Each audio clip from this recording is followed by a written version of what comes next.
नमस्कार, मैं हूं नीरज कुमार और आप देख रहे हैं माय मीडिया न्यूज। वक्त हो गया है दिन भर के बड़ी खबरों की।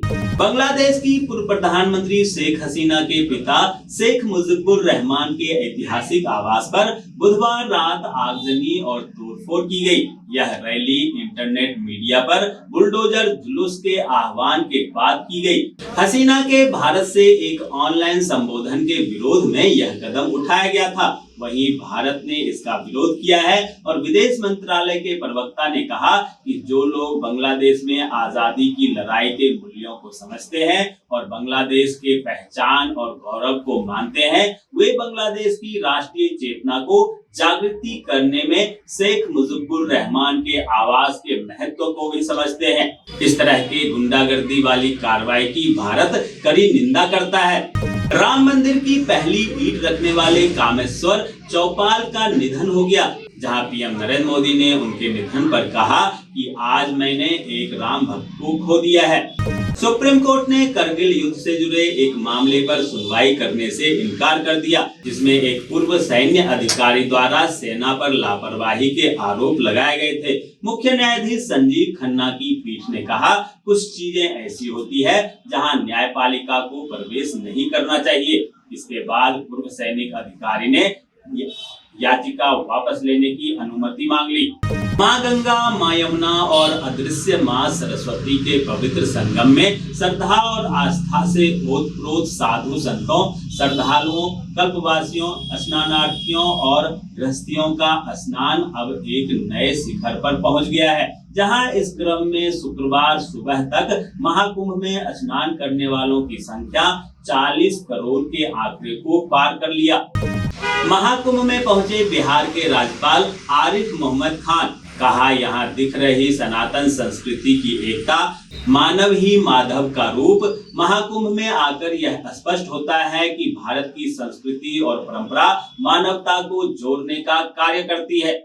आम आदमी पार्टी नेताओं द्वारा भाजपा पर प्रत्याशियों को प्रलोभन देने के आरोप पर भाजपा महामंत्री विष्णु मित्तल ने राज्य उपराज्यपाल से शिकायत की है। उन्होंने आप संयोजक अरविंद केजरीवाल, सांसद संजय सिंह के आरोप की भ्रष्टाचार निरोधक शाखा या किसी अन्य एजेंसी से जांच कराने और इन नेताओं के विरुद्ध एफआईआर दर्ज कराने की मांग की है।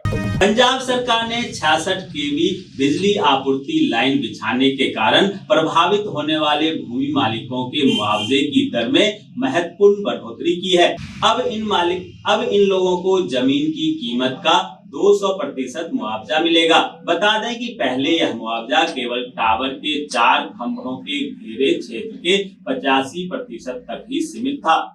अमेरिका से डिपोर्ट हुए 104 अप्रवासित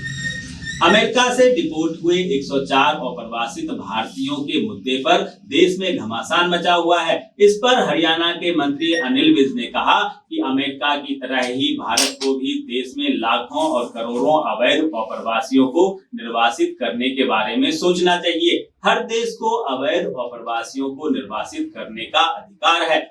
पाकिस्तान की अंतरिक्ष एजेंसी सुपार्को ने वर्ष 2028 में चीन के आगामी चेंज 8 चंद्र मिशन के लिए हाथ मिलाया है, जहां चीन के मून मिशन में पाक के सहयोग का उद्देश्य चंद्रमा पर वैज्ञानिक अनुसंधान में योगदान देना है। ये विशेष रूप से चांद के दक्षिणी ध्रुव के अध्ययन में ये मिशन काम करेगा, जिसमें पाक उसकी मदद करेगा।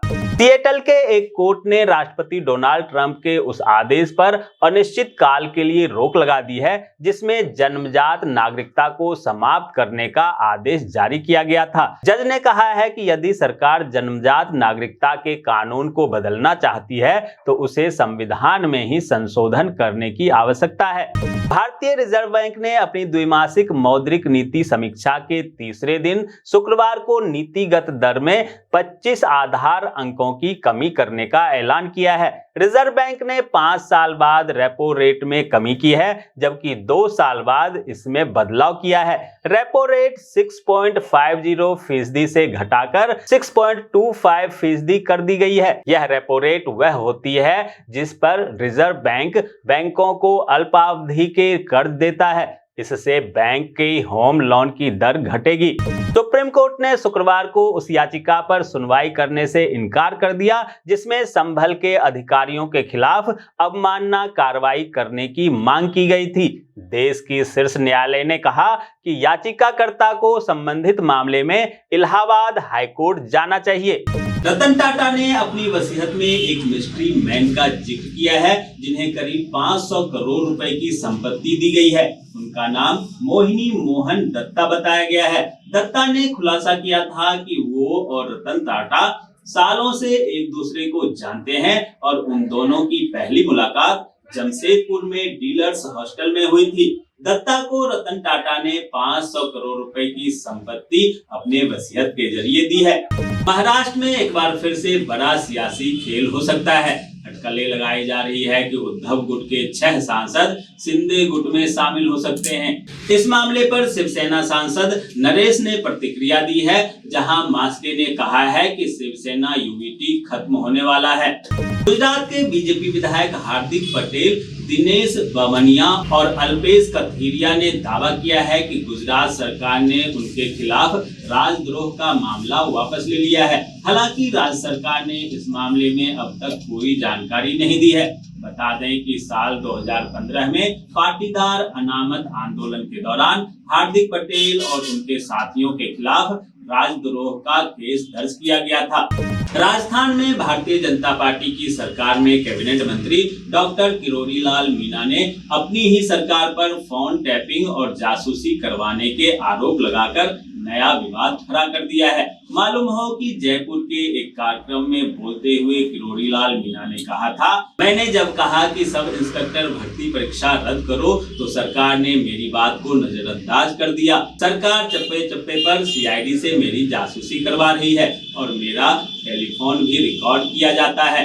उत्तराखंड अधीनस्थ सेवा चयन आयोग की ओर से assistant agriculture officer, pharmacist, chemist और वन दरोगा समेत ग्रुप सी के लिए कई पदों पर भर्ती निकाली गई है। इच्छुक और योग्य उम्मीदवार आधिकारिक वेबसाइट ssSC.uk.gov.in पर जाकर 28 फरवरी तक आवेदन कर सकते हैं। उत्तराखंड विधानसभा का बजट 18 फरवरी से 24 फरवरी तक चलेगा। इस दौरान कई महत्वपूर्ण विधेयक पर चर्चा होगी, जिसमें सख्त भू कानून विधेयक भी शामिल है। मुख्यमंत्री पुष्कर सिंह धामी पहले ही इसके संकेत दे चुके हैं। झारखंड के वित्त मंत्री ने केंद्रीय वित्त मंत्री निर्मला सीतारमण से मुलाकात की, जहां उन्होंने प्रदेश के लिए प्रदेश की बकाया राशि की मांग की। हालांकि इन पैसों के भुगतान को लेकर फिलहाल केंद्र सरकार ने एक कमेटी गठन करने की बात कही है। मध्य प्रदेश के मुख्यमंत्री डॉक्टर मोहन यादव ने कहा है कि पुलिस की सेवा जीवन भर जवान रखने वाली सेवा है। पुलिस के सामने सदैव चुनौतियां रहती है। मुझे प्रसन्नता है कि मध्य प्रदेश पुलिस अपनी सभी चुनौतियों से जूझकर सफलता के नए आयाम तय कर रही है। हिमाचल प्रदेश के कैबिनेट मंत्री विक्रमादित्य सिंह ने अमेरिका से डिपोर्ट हुए लोगों की हालत पर कड़ी आपत्ति जताई। उन्होंने इस मुद्दे पर पीएम नरेंद्र मोदी पर जमकर निशाना साधा और कहा कि पीएम मोदी अमेरिका के राष्ट्रपति डोनाल्ड ट्रंप को निजी दोस्त बताते हैं, तो दोस्ती क्यों नहीं निभाई। जम्मू कश्मीर के राजौरी में रहस्यमयी बीमारी के कारण अब तक 17 लोगों की मौत हो चुकी है। इस मामले में ताजा अपडेट है कि अब बीमारी से 38 मरीजों की रिकवरी हो गई है, जिन्हें अस्पताल से डिस्चार्ज कर दिया गया है। साथ ही वर्तमान में 60 परिवारों के 363 लोगों को क्वारंटाइन किया गया है। तो ये थी दिन भर की बड़ी खबरें। ऐसे ही खबरों से अपडेट रहने के लिए चैनल को सब्सक्राइब कीजिए, नोटिफिकेशन बेल को दबाइए, वीडियो को लाइक कीजिए और ज्यादा से ज्यादा शेयर कीजिए, ताकि आप और आपके जानने वाले रह सकें देश और दुनिया के तमाम खबरों से अपडेट।